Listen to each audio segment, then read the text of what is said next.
Oui, bande konanga nzambe apambola bino partout bozali bino mto misango na ndangai. Bandeko ava na banda koloba na ina loba concernant ndeko moko alandanga aza pe moto alinga mingi mais toutefois ça kosenga na tchaka ba date na ba video nanga. Bandeko soki ozolanda video nanga okomona eza numéroté. Après numérotation wana okomona na se batia date oyo yango ekoti.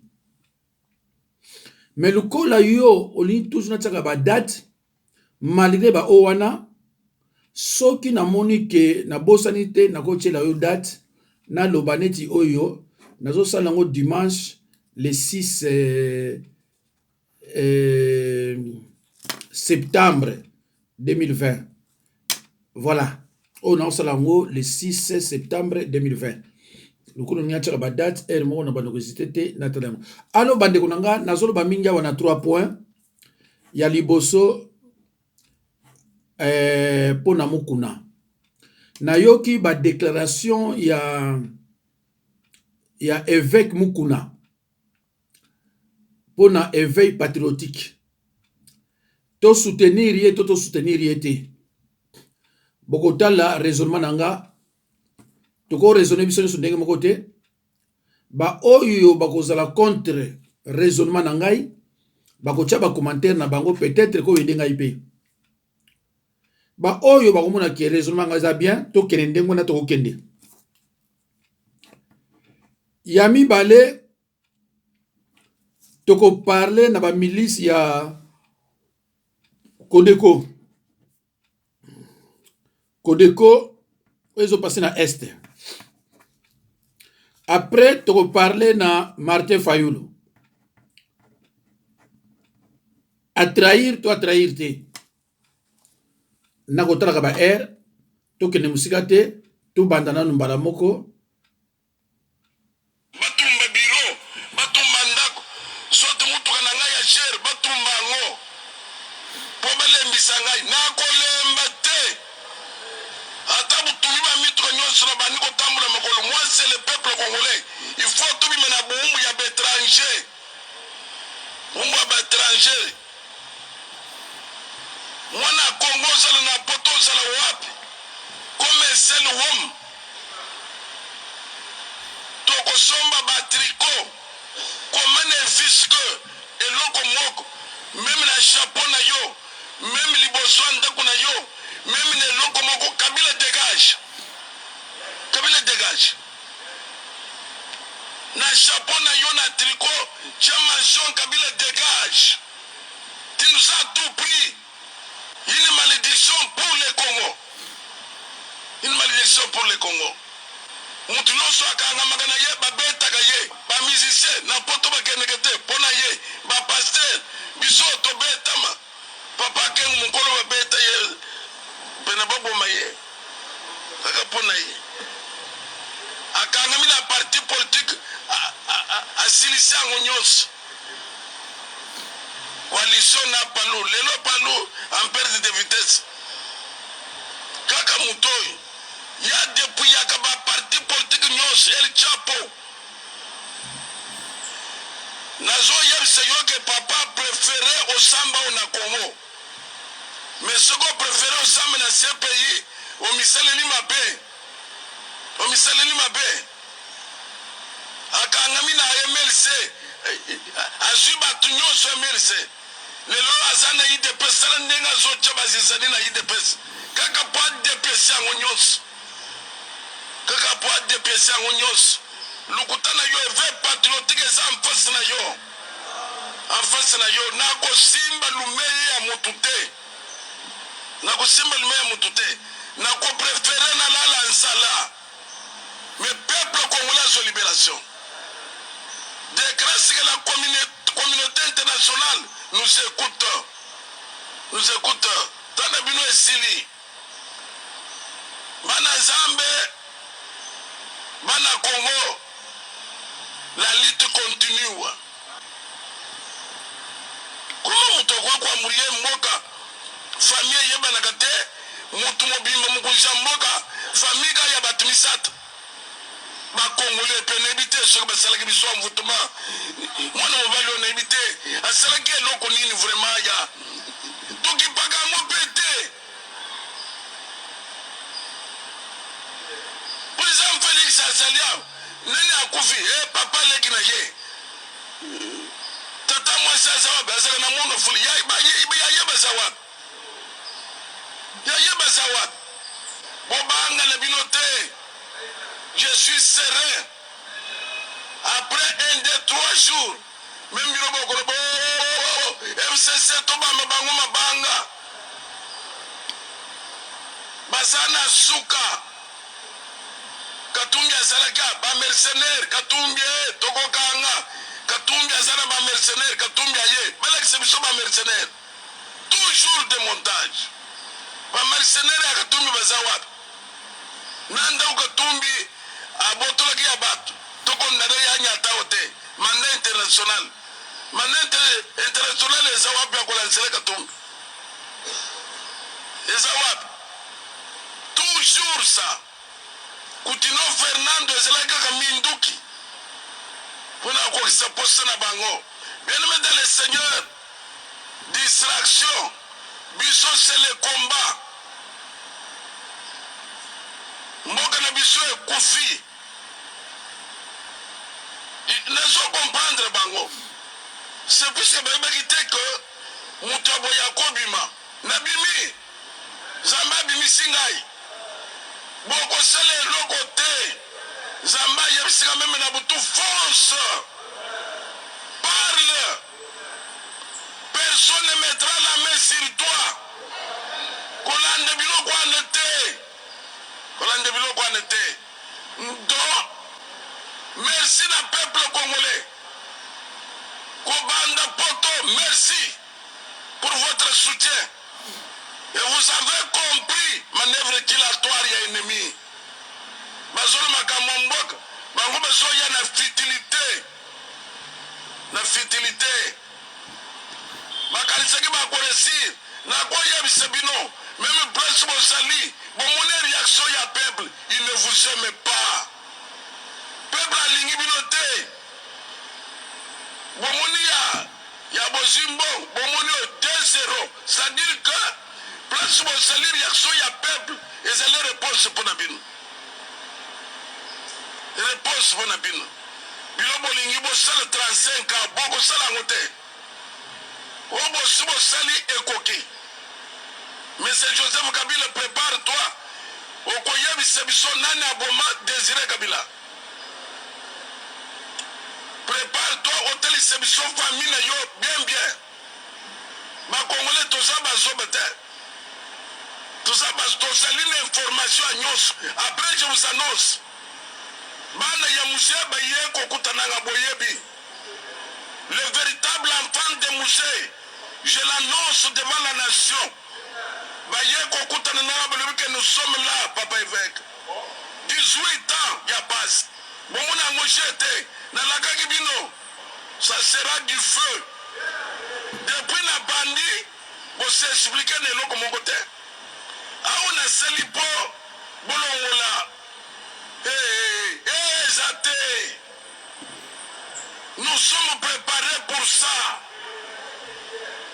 moi votre humble serviteur naza bien portant fort et très fort na nzela mosusu Nzambe azoka élévation ya moto atiki ona na pasi atiki ona kozanga polele akosala bayina yo bakanga munoko bientôt bayina yo bakanga munoko même Congo na biso ezali sous humiliation bien aimé ekoremonte Congo ekozongela Congo ya kala bandeko na biso baza na bapoto bakoya to rebatir toza na mboka bobele moko me bango baza na 2 ata ebebi ezosala bango te mapasi te me ya biso ezaka moko Nzambe ayokisa bango soni oyo bazozela epai na yo bakozwa te Même nga pele solo, obo sozele pai na ngai, boko zo yango te. Dieu va me rendre encore plus fort qu'avant. Alléluia, je le sens. Nazo sentir yango. Puisque na biso zamba lobaki. Talama kamba kosala, sois fort. Comme il c'était. Mokili eza mokili ya kolina, mokili ya réclament de compte, mokili osala boye osali mabe kokipe bango te. Bunda jusqu'à la fin, okozwa jamais couronne na moment bundi te. Yele menza le Seigneur, nazo silisa na maloba ya ke combat tozo bunda, bomona ngo petete. Avant to comme na finalité na yango, to ko encaisser ba kunyo so possible. Vous se préparez. Nous, c'est la délivrance. Il y a Congo démocratique. Tant que délivrance est salamité, tant que via bana Congo est bonité, l'itoye kosilaka jamais. Kosilaka jamais. Tant que Kabila Kimina Anoute, Akangamite, on l'ite kosile jamais. L'ite zo sila l'air tozo mona Kabila Nabakraka. Ake wap makal, ake wap CPI. Ne sais que c'est injuste. Il a né Kamere na prison 18 ans, Kabila Nandaku. Injuste. Injuste. Banamboka, place Union Sobosali, Botel Melokola Moutoumoko soutien l'évêque patriotique. Na Seigneur, ma soeur, mon frère, Luka Tricot. Chacun mentionne Kabila dégage. C'est tout. Bandeko Bazana Poto, Kabila dégage. Awana Congo, Kabila dégage. Pas de victoire sans combat. Victoire et zanga combat et zalgate. Yano moni, tout le monde n'a pas si. Voilà. Bandeko, d'abord, pendant continuer déjà, je soutiens avec fermeté avec Mukuna. Alors, binabino, bateau bo soutenir qui est. Moi, je ne l'ai pas soutenu. Ngana soutenir qui était dans la prison. Na manako lo bango à haute voix. C'est un violeur. À main armée. Na lo baki rien sur la quoi koloba. Mais ça qui m'a fingate. Mais na moni kende kwa se repentir. A zongi. Na bibi qui ba vidéo mi baleto mi satu ba bominga ngo parce que compte na ngeza ki piraté. Balinga na saka ba vidéo te. Bato musuba sala ka mexo funga. Parce que ngai nazo lakisaka ba extrait ke tala kuna bo nazo lakisa yango ba sepelité ba beninga ba lobi o ba ko koloba melka moté na vidéo moko na lobaki yango comment ça se fait que oyo Mukuna ba porta qui est plainte, il a été rapidement convoqué, jugé, condamné et transféré dans la prison Makala. Donc on a accéléré le dossier. Deuxièmement, les Maradona burundais, comment il y a Kamere, va porter plainte. On a accéléré le dossier, jugé et condamné à 20 ans de prison ferme. Mais plainte Yamukuna contre Kabila, et ça qui plainte au Yaliboso. Mais comment ça se fait que Kabila ne soit pas dit? Ba vidéo na ba moni na ba biloko wana like na ba richesse mususu ya bato na bango ba bomi yango ba pirater kutu na compte na nga banque na nga zotu na nga soki na futa tina niveau compte na nga bancaire compte na nga banque eti na paf est-ce que na futa yango ngabi meno na iba na ibi wana te bande ko na botala ti niveau ni bazo komisa ngai bande ko na ngai boyo ka kamyo to landa nga na musali na Nzambe. Une maison confrontée à des luttes internes, cette maison court à sa perte. Une maison divisée contre elle-même, cette maison court à sa perte. Victoire est la tête de quoi? Alors, ngana bino tozoluka nini? Tozoluka victoire. Ngana bino tozoluka nini? Tozoluka kanambe akangama. Bandeko, pour l'instant, tozwa chilo moto cha ekuna, tozwa fayulu to cha ekuna, to bunda etumbaka. Oebike le lobolobi bozo porter ba plainte suka nangoko munele me mazana simana ye akobaye ye aloba te di yo kende na nukuna toluka moto mosusu ndeko na ngai toza lelo mosu akosala te toza lelo mosu akoloba te Kanambe nous a donné sa position. Kanambe nous a donné sa position. Quant à nous, à prendre des précautions. Kanambe a dit, ngai soki bale na mutu na nge kotite na okente. Subo bominga na mundu kite na okente. Chilombo. Tolobi na ndenge nyonso. Chilombo lobi, il n'y aura pas de rupture entre Cash na FCC. À répondre biso. Donc Chilombo lobi, même bo sali ndenge nini ba combattant ba ngai na Kabila rupture wane ko za la tête au biso na suka. Donc qu'est-ce que cela signifie? Cela signifie que totia Chilombo de côté, Fayulu de côté et comme une distraction.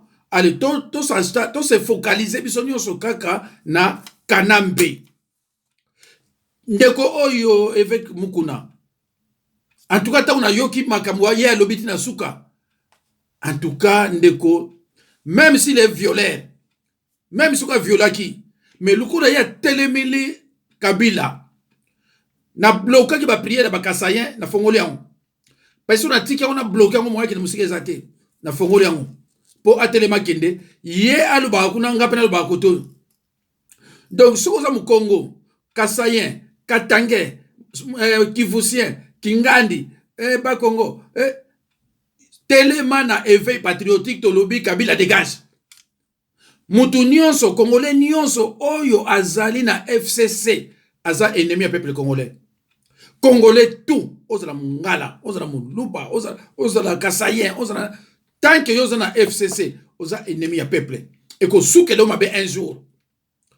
Les iniquités des parents et qui ne peut pas bana jusqu'à la 4e génération. Donc, na ba koko na ba kokolo. Pas si o ba tozo bomoni vidéo na la section lobby. Bomoni mwasi ona ndenga osaka na mbongo. Na ba pays musu de bakangiye. Mutozo pese ba mbongo na belé congolais. Eza mawa mingi bandeko na ngai. Alors na basi boyoki wana nani ya Mukuna tozo kende sikoyo bandeko na deuxième côté total nanu oyo ndeni ezo leka na este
Parce que depuis de Botama, même la période à mon tour, je n'ai jamais vu ça. D'autres hommes ont allé. Nakati a ville vraiment actuellement. Nous sommes dans l'institution, gouverneur Azali, maire de la ville Azali, agent de la sécurité Azali, mais milice, donc les rebelles à côté de la ville, population Azali Bazomona, mais où se trouve chef na biso baza awapi. Bandeko, soko tali o ezoleka na nini na mboko kuna na este ndeko, il faut peso mawana somo. Peuple aza désarmé, peuple aza sécurisé. Boko yoka siko réponse ya gouvernement oyo yo ba répondre batuana boko yoka bango nde bazo répondre bango. Boyoka ne ba répondre bango bandeko. Somo. Nos forces de défense et de police ont agi avec professionnalisme de façon qu'il n'y a pas eu de perte de vies humaines dans la ville de Bunia. Et nous devons nous réjouir pour cela parce qu'il ne fallait pas qu'il y ait des dégâts, qu'il n'y ait pas de sang qui puisse couler dans cette ville. Deuxième élément que nous voudrions dire, c'est à l'endroit de ces miliciens de Codeco. Nous savons qu'ils sont venus avec des revendications. Ils sont venus réclamer la libération de leurs qui sont en prison et ils sont venus réclamer leur prise en charge. Nous avons été satisfaits du fait qu'ils aient accepté de sortir de la brousse, qu'ils aient accepté de commettre des exactions sur nos forces de défense, nos forces de police, sur la population civile, mais nous avons été aussi surpris de la manière dont ils ont voulu faire cette réclamation-là. La réclamation, c'est leur droit. La prise en charge, c'est leur droit également. Mais ce que nous avons déploré, c'est la manière dont ils l'ont fait. Raison pour laquelle nous voudrions tout simplement leur demander de procéder autrement la prochaine fois. Je crois que les choses peuvent aller très simplement et les choses peuvent être résolues très facilement au lieu de venir à grand nombre pour faire pratiquement la panique dans la ville. Izama ouais bandeko boyoki réponse à l'autorité congolaise boyoka ngo bien bo bandela ngo bo réfléchir ezama wa prochainement bo sala ndingo bo salite ezama wa ndeko ngai nazo lakisa bino eloko moko awa bomoni Jamil Mukulu aza le chef des rebelles oyo ya Codeco basolo bakuna botala ye bien si botali ye bien bokomona bomoni botala oyo aza de pemeno Kabila bozomona oyo bazana ye wana Kabila donc chef ba rebelle wana ye wana na pesi bino komona ye mais tala pembeni na ye na za wana Kabila bozo comprendre donc armée ya FARDC o bozolo baka ezaya Kabila oyo wana pe ba rebelle ezaya Kabila ndeko eza mawa na somo alors botala bandeko nanga au moins 500 conteneurs de vivres de la société égale de maman Olive Lembe bloqués à Matadi Eboma pona nini bani ko futa mbongo te voilà na on sabina otala yango depuis 2013 ba futa na bango te sikoyo bazana nyongo comme belé au moins 500 conteneurs de kangami kuna ya Olive Lembe kuna balobe ko bimate parce que mbali noza sous présidenté de futa mbongo Olive Lembe na Kabila ba boy ko futa mbongo Olive Lembe na Kabila ba boy ko futa mbongo donc tala bande ko ndenge mboko zo marché 500 conteneurs na port Matadi na Boma et ça mawa alors bande ko ngai na kolakisa bino eloko moko na ebite minute etikali ya kotanga na ebite soki na kolakisa bino yango na kokate mais voilà minute okende botala désordre na mboka boyoka bino moko. On enlève le petit-fils de Munongo Godefroy par un Loanzo qui veut faire tuer un autre frère Loanzo.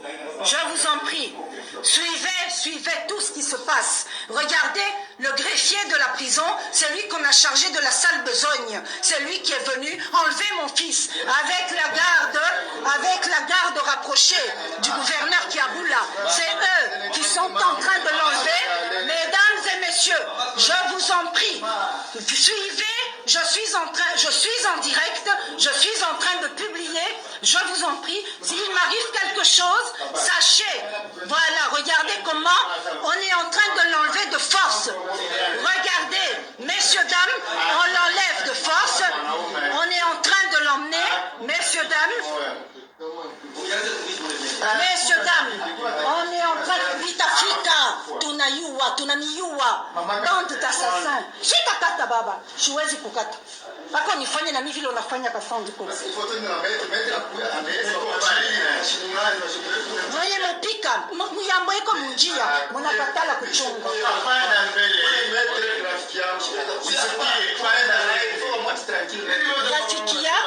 Rafiki yako uko unampika, tasoma unampika, beko na mkanyanga utasema mnakuwa mkali. Niko na kufilme baba, tena kwa direct. Ninapenda bote bayue bubaya bwako baba,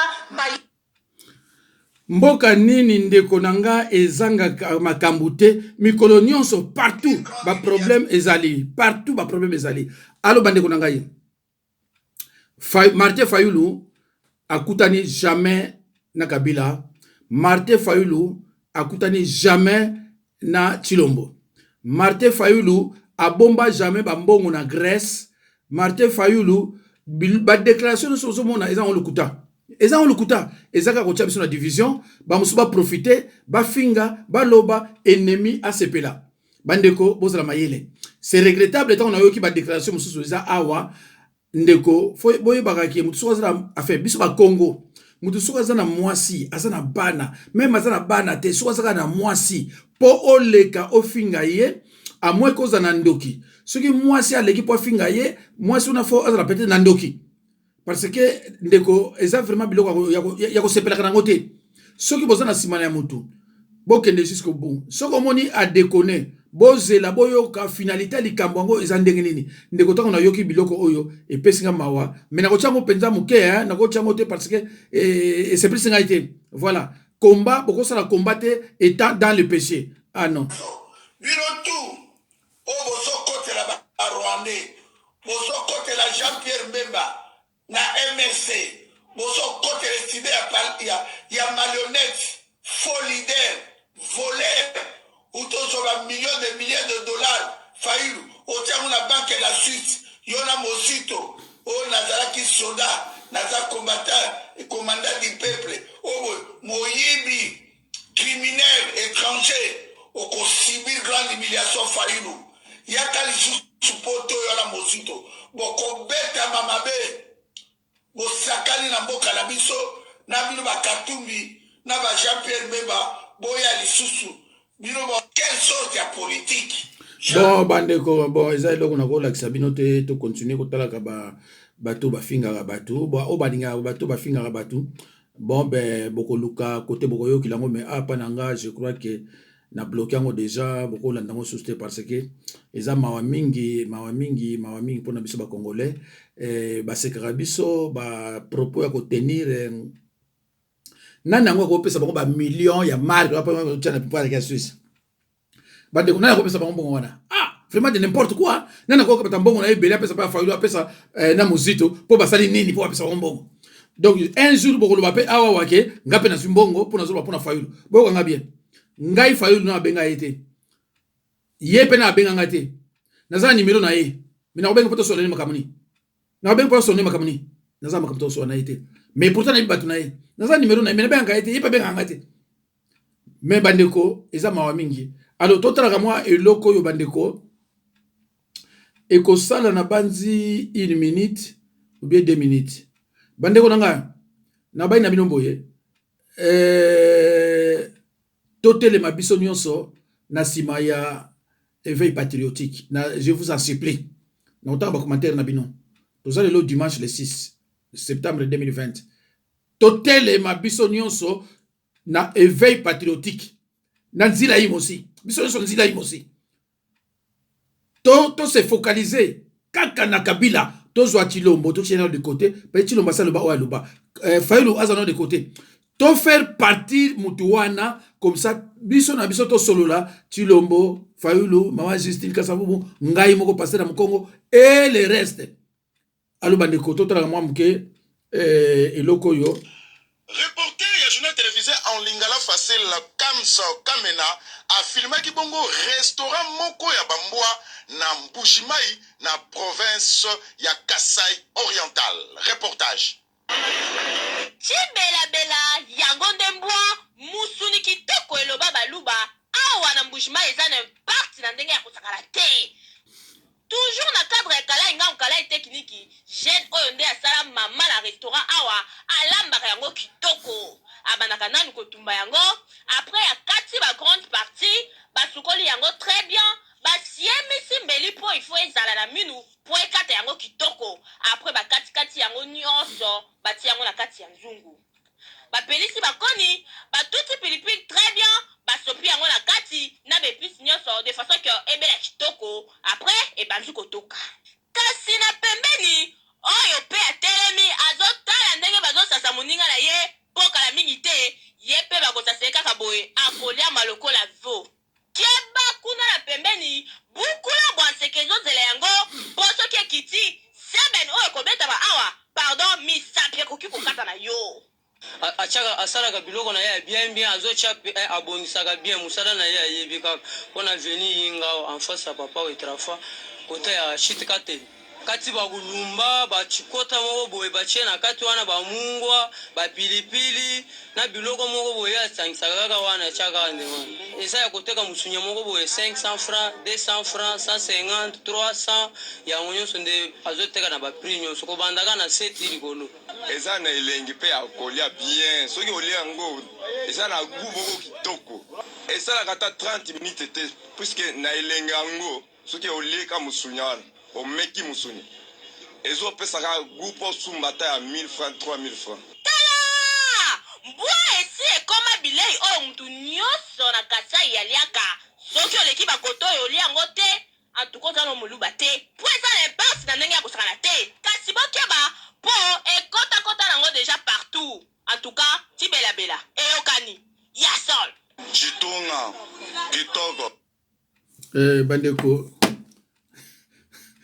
songa na lobi o pasteur Mukongo alobaki na bona uta commentaire mais lo mona sepeli tamo muku nazo koloba alobi likambo ya envoûtement na uti kote ya mate ya envoûtement ndeko na ngai bokota na 400 je crois 35 36 na banini bo mona mate ya envoûtement pona yoki Chilombo pardon c'est pareil Chilombo muku na pareil na yoki muku na alobi likambo envoûtement bandeko nanga bona na mate ya wana ya envoûtement boko yeba ndenge nini bozalaka envoûté c'est vrai que mate yango esilaki mais etikali na moko comment reconnaître une femme sorcière na ochango mikoleko ya vraiment bandeko nanga nzambe apambola bino à la prochaine occasion merci au revoir.